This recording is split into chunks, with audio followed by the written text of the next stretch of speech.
पुरणपोळी नुसतीच किती छान लागते नाही, पण आपली भारतीय लोकांना खूप क्रिएटिव्ह, त्यांना प्रत्येक पदार्थाला काहीतरी तोंडी लावायला हवं असतं. जसं की काही लोक पुरणपोळी तुपाबरोबर खातात, दुधाबरोबर खातात आणि काही लोक कटाच्या आमटीबरोबर खातात. तर आजची आपली रुचकर मेजवानी आहे कटाची आमटी. ज्यांना कटाची आमटी माहीत नाही त्यांना मी सांगते की कट म्हणजे काय. आपण जेव्हा पुरण शिजवतो आणि पुरण शिजवल्यावर जे पाणी राहतं त्याला म्हणतात कट. आणि त्याच्यामध्ये आपण थोडंसं पुरण जे असतं म्हणजे डाळ जी असते ती थोडीशी मिक्सरला वाटून पण त्याच्यामध्ये आपण घालू शकतो. तर आपल्याकडे हा कट तयार आहे. चण्याच्या डाळीच्या वरचं हे शिजवलेलं पाणी आहे. आता आपण तेल गरम करून घेऊया, कारण ह्या आमटीला आपल्याला फोडणी द्यायची आहे. साधारण 1 चमचा तेल तापलेलं आहे. आपण आता ह्याच्यामध्ये फोडणीचं सामान घालूया. राई अर्धा चमचा, जिरं साधारण अर्धा चमचा, त्यानंतर कढीपत्त्याची पानं साधारण 10 ते 15.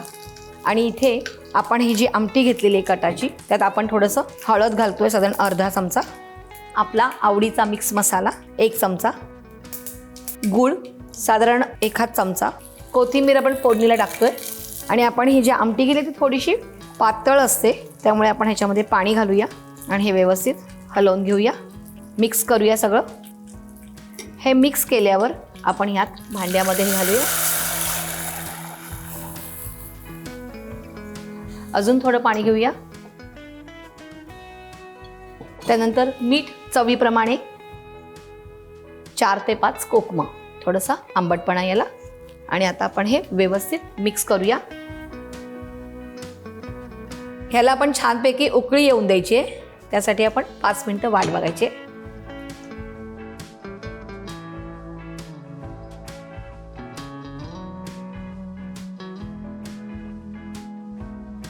मस्तपैकी उकळी आलेली आहे.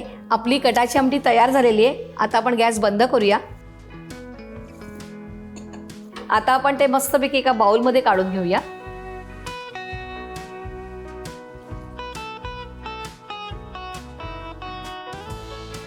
गरमागरम कटाची आमटी तयार आहे. कोणीही पुरणपोळी बरोबर खातात तर कोणी भाताबरोबर. तुम्ही कशाबरोबर खायची ते तुम्ही ठरवायचं आणि मला कळवायचं. आणि अशा छान छान रेसिपीजसाठी सबस्क्राईब करा रुचकर मेजवानीला.